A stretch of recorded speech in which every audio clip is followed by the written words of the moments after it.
Hai, aku Dani Suara dari Ilmu Perpustakaan dan Informasi kelas A dengan NIM akhir 007. Selamat datang di video tutorial penelusuran informasi di Jurnal Scopus. Di video ini, kita akan mencari artikel ilmiah secara efektif menggunakan Scopus, yaitu salah satu database citasi terbesar yang dapat diakses Civitas Akademika Universitas Diponegoro. Jadi buat teman-teman yang mahasiswa Undip bisa langsung ke SSO dan akses. Buat teman-teman yang berada di luar itu bisa melakukan akses di perpustakaan. Nah, jadi kita akan menelusuri topik dari bidang ilmu perpustakaan dan informasi menggunakan Scopus ini. Kita juga akan mengeksplorasi 10 desain pattern yang ada dan tidak ada di Scopus. Nah, 10 desain pattern ini ada di bukunya Morville dan juga kalender tahun 2010. Ada 10, yang pertama autocomplete, yang kedua base first, yang ketiga federated search, yang keempat faceted navigation, yang kelima advanced search, yang keenam personalization, yang ketujuh pagination, yang kedelapan structured results, yang kesembilan actionable results, dan yang ke-10 unified discovery. Kita akan mengisi checklist box ini apakah ada di Scopus Journal atau tidak. Oke, kita akan membayangkan bahwa kita adalah mahasiswa ilmu perpustakaan dan informasi yang sedang mengerjakan skripsi tentang AI di temu balik informasi. Jadi dia mau tahu penggunaan AI di temu balik informasi itu seperti apa. Selain itu, dia mau mencari jurnal internasional. Dari sini kita bisa mengidentifikasi ada dua konsep utama, yaitu information retrieval atau temu balik informasi dan AI, artificial intelligence. Dan maka kita bisa gunakan query information retrieval and artificial intelligence. Nah, setelah kita temukan kata kunci yang akan kita gunakan, kita akan mengakses Scopus. Teman-teman bisa mengakses setelah login melalui SSO atau mengaksesnya di perpustakaan untuk mendapatkan akses penuh di jurnal Scopus. Nah, ketika sudah berada di tampilan awal, kita akan bertemu ini. Sini ada logo Scopus di pojok kiri, kemudian kita di kanan ada search, sources, save file, ini ada help, ini ada notification atau kayak alerts gitu, ini ada institusi yang digunakan akun ini, dan ini akun kita. Nah, di sini ada start exploring. Kita scroll sedikit ke bawah. Di sini ada beberapa tab ya, ada dokumen, author, research discovery, organization, dan Scopus AI. Untuk kali ini kita akan fokus di bagian dokumen. Di sini ada search within. Ini maksudnya kita bisa mencari kata kunci yang kita masukkan, nanti akan dimasukkan ke sini. Itu berdasarkan judul artikel title. Kemudian atau kata-katanya itu kata kuncinya berada di abstraknya, atau ya sesimpel kata kunci saja. Nah, untuk yang pertama kita akan ketikkan kata kunci yang paling sederhana atau basic search di sini, karena kita tadi membutuhkan information AI di information retrieval, maka kita akan ketikkan artificial. Nah, teman-teman, di sini ada beberapa suggestion atau saran dari kata-kata yang sudah kita masukkan. Ini berarti adalah salah satu dari desain pencarian, yaitu autocomplete. Kita akan centang. Nah, artificial intelligence in info. Nah, langsung klik search. Nah, maka kita scroll ke bawah. Di sini tulisannya ada 15.685 documents found, atau dokumen yang ditemukan. Autocomplete membantu kita untuk menggunakan kata dengan ejaan yang benar atau ketika ingin menemukan istilah yang relevan. Nah, fitur ini menghemat waktu dan mencegah kesalahan ejaan tadi dan bisa membuat hasil pencarian itu lebih akurat.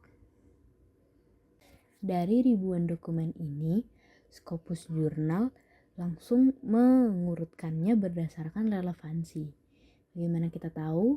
Di sini ada dokumen title, author, source, year, dan citations.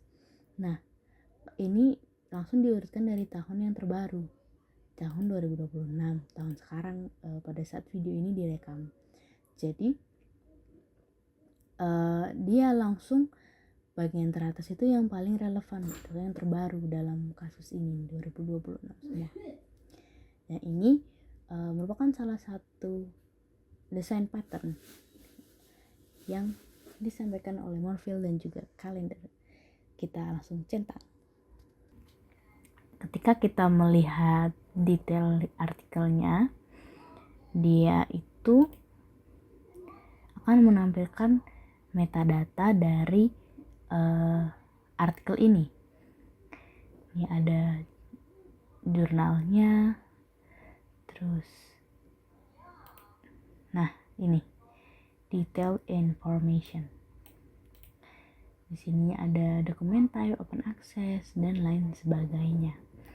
Nah, dia tidak hanya Scopus ini tidak hanya menampilkan database yang dia punya, tapi juga dia tuh nampilin dari database lain kayak Science Direct, Springerlink, repository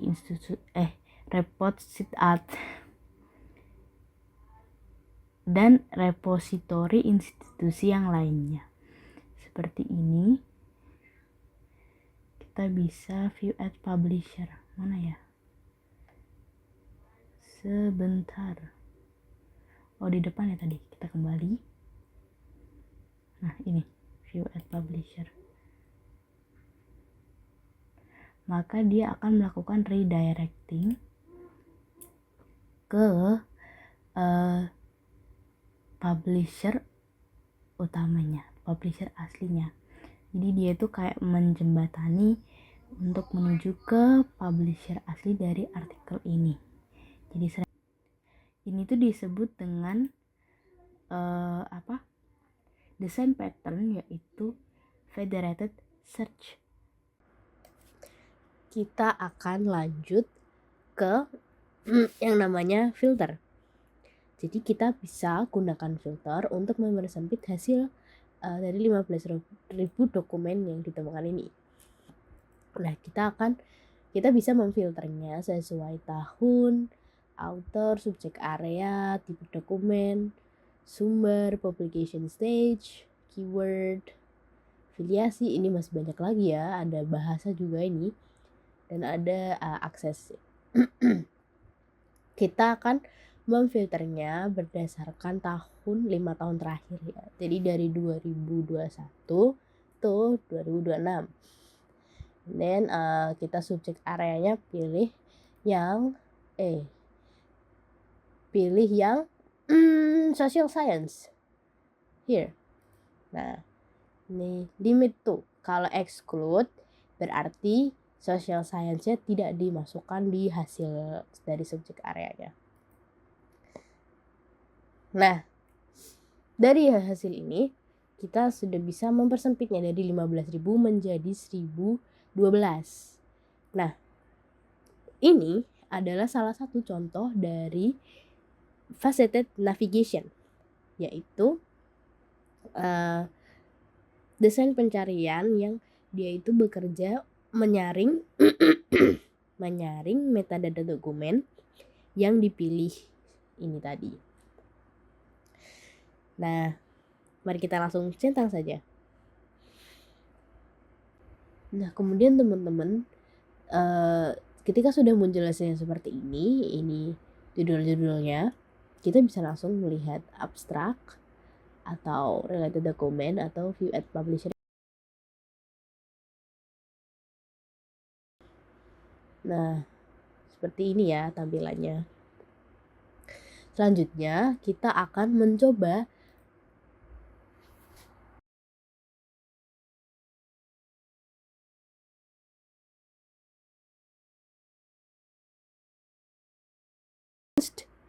search. Pertama-tama, kita akan kembali ke home. Maaf. Nah, ini ada advanced document search. Nah, di sini kita bisa masukkan di sini kata atau query, kata kunci yang udah kita buat. Kita kan tadi buat artificial intelligence, dan juga yang satunya adalah information retrieval. Nah, di sini ada yang namanya Boolean operator, ada and, or, and not. Ini udah ada penjelasannya satu-satu. Nah, kita akan menggunakan and karena kita menginginkan hasilnya mencakup semua kata-katanya, mencakup semua kata kuncinya.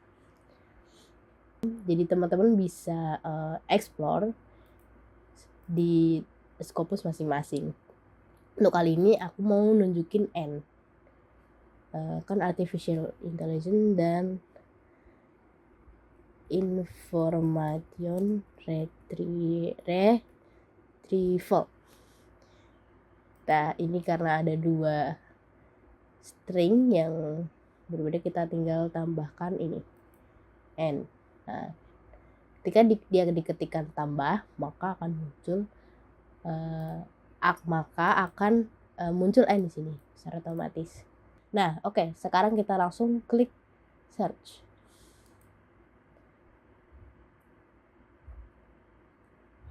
Maka seluruhnya akan muncul 500.000 dokumen ya. Dia ini belum spesifik di bagian information retrieval-nya, karena dia kebanyakan hanya memunculkan salah satu saja. Nah, gimana caranya? Nah, ketika kita lihat di bagian sini ada tutorialnya, kayak manual lah, gimana sih caranya. Di sini kita bisa lihat dia menggunakan tanda petik di sini. Maka kita lakukan hal yang sama jika kita menginginkan kata kunci kita tuh diartikan menjadi satu kesatuan.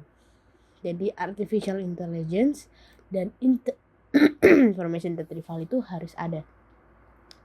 Nah, ketika kita melakukan ini, maka dokumen yang muncul akan mengandung kedua kata kunci ini. Kita coba ya. Search. Nah, maka hasilnya dari 500.000 menjadi 300.000. Seperti itu. Tapi ini hasilnya masih kurang relevan ya. Kenapa ya? Sebentar.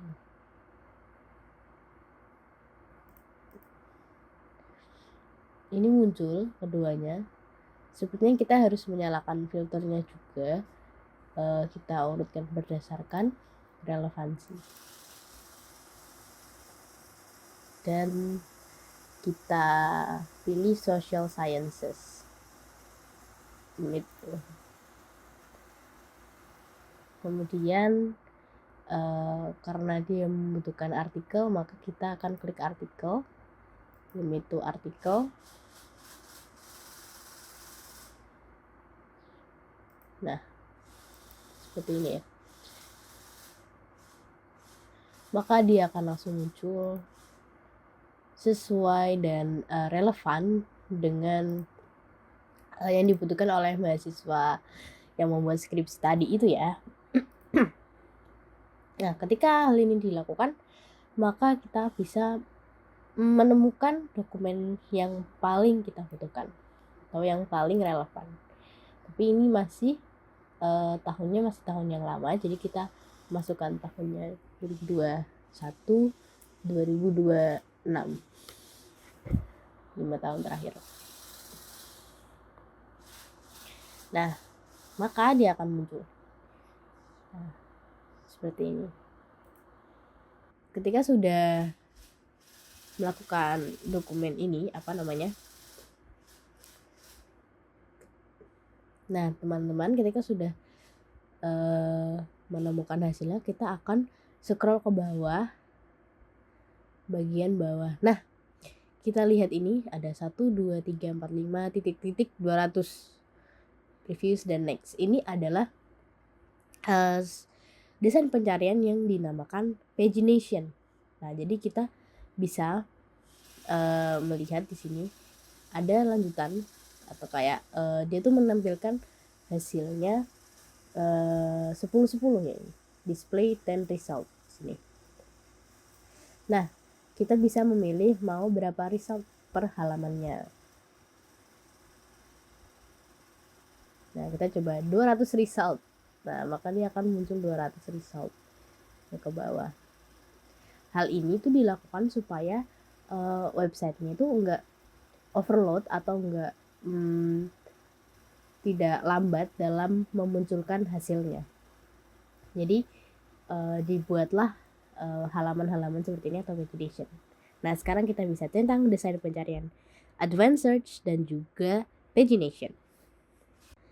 Nah, selain itu, Scopus itu dia langsung memunculkan dalam satu antarmuka seperti yang kita sudah lihat. Ada dokumennya apa aja, terus autornya siapa, source-nya dari mana, tahun dari mana, dalam satu antarmuka dan tidak harus berpindah-pindah halaman. Nah, hal inilah yang disebut dengan Unified Discovery. Oke, selanjutnya kita akan membuka Analyze Results. Aku mau nunjukin ke teman-teman kalau di Scopus itu ada visualisasi data yang dia punya. Nah, atau disebut dengan structured result. Structured result itu maksudnya dia menampilkan datanya dalam bentuk diagram atau dalam bentuk gambar atau dalam diagram-diagram yang lainnya. Nah, ini dari hasil dokumen yang tadi kita bisa lihat ada diagram ini. Ini menunjukkan jumlah dokumennya. Nih, documents by year. Di sini 2021 ada 1600, 2022, 2023, 2025 dan paling banyak karena 2026 sekarang ini masih bulan Maret ya, jadi masih sedikit. Tapi ini kita lihat trennya naik ya. Kita scroll ke bawah. Nah, sini ada by source. Kita bisa lihat sini. Nah, ini ada masing-masing sumber-sumber yang dimiliki oleh Scopus. Kita kembali. Kalau kita scroll ke bawah saja. Ini ada author, nama-namanya siapa saja. Terus ini afiliasinya siapa saja. Ini ada universitas, ada semacam ada semacam instansi penelitian di negaranya juga. Ini ada negaranya lengkap ya. Ada diagram batang, ada diagram ini diagram batang. Terus ini ada pie chart atau diagram lingkaran. Kemudian ini ada by tipenya. Jadi dia itu punyai fitur structured result. Namun memang harus diklik dulu ke analyze result yang tadi ya. Vector result. Di sini ya lo tempatnya. Nah, tadi. Nah, di sini analyze result. Kita langsung centang di daftar kita. Oke, untuk selanjutnya kita bisa seleksi dokumen mana aja yang kita inginkan. Jadi kita baca dulu, misal kayak ini, oh abstraknya. Nah, ternyata dia cukup relevan ya, tahun penelitiannya 2023. Kita bisa klik di sini untuk memberi tanda bahwa kita akan mendownload ini. Misal kita lihat juga yang ini juga cukup baru di 2025. Kita bisa cetak. Nah, jadi ini kayak sebagai tanda nanti akan kita datang ke situ lagi. Nah, selanjutnya hasilnya ini tuh kita juga bisa download bisa download full text-nya dengan mengeklik tombol ini. Mungkin agak jaringan aku agak error ya. Selain di download, kita juga bisa untuk mengekspor bentuk dari citasinya atau metadata dari dokumen ini juga. Dan itu kita juga bisa save to list, di mana dia akan muncul di dokumen kita. Kita misalkan nama ini information IR AI in IR. Nah, maka dia akan muncul di save the list. Nah, ini AI in IR, maka akan muncul dokumen yang kita masukkan. Selain itu, kita juga bisa copy citation.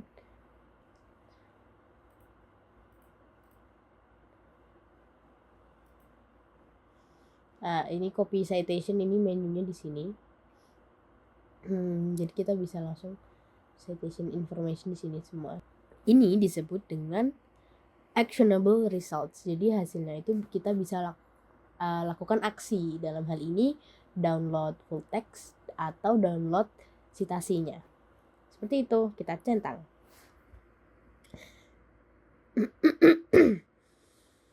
Dari 10 desain pattern pencarian menurut Morville dan Callender, Scopus itu ternyata tidak memiliki salah satu, yaitu personalization. Karena dalam hal ini Scopus yang saya akses dan teman-teman mungkin juga akses, itu dia dari sebuah instansi di mana tidak hanya satu orang yang menggunakan. Jadi akunnya itu bukan akun pribadi, melainkan akun instansi. Jadi kita berikan tanda X pada desain pencarian personalization.